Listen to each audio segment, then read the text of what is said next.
The streets. During World War I, the high street looked very different from how it is today. There were no supermarkets or shopping centers. Shops were smaller and many were named after the families who owned them.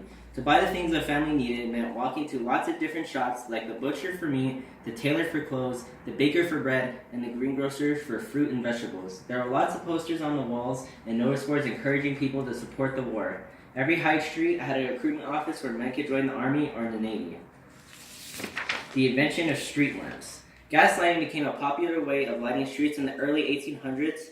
At first, gas lamps had to be lit by hand, but a self-lighting mechanism was later invented. The jobs for the people in the World War I. Lamplighter. His job was to turn the lights on and off throughout the city when the enemy was approaching the city. It should be completely dark for his own protection. Tailor. He knows how to measure, cut, and sew perfect shirts, jackets, and trousers of the time. It was a much requested craft. Tea shop. They sold a variety of products to eat and they were charming to their customers. Grocery store. The people before the war, the store was a very good business, but people did not buy so much at the beginning of the war due to product shortages and lack of money. Butcher. Usually he sold pheasants, roosters, partridges, and rabbits. Police. He patrolled the streets on foot, making sure everyone is safe, secure, and good neighbors.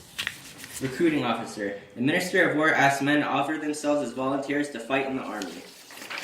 Newspaper seller. People like to know what is happening in the war. The boy sold the newspapers in the streets every morning. Boy Scout. This boy tries to help people and soldiers in the front line.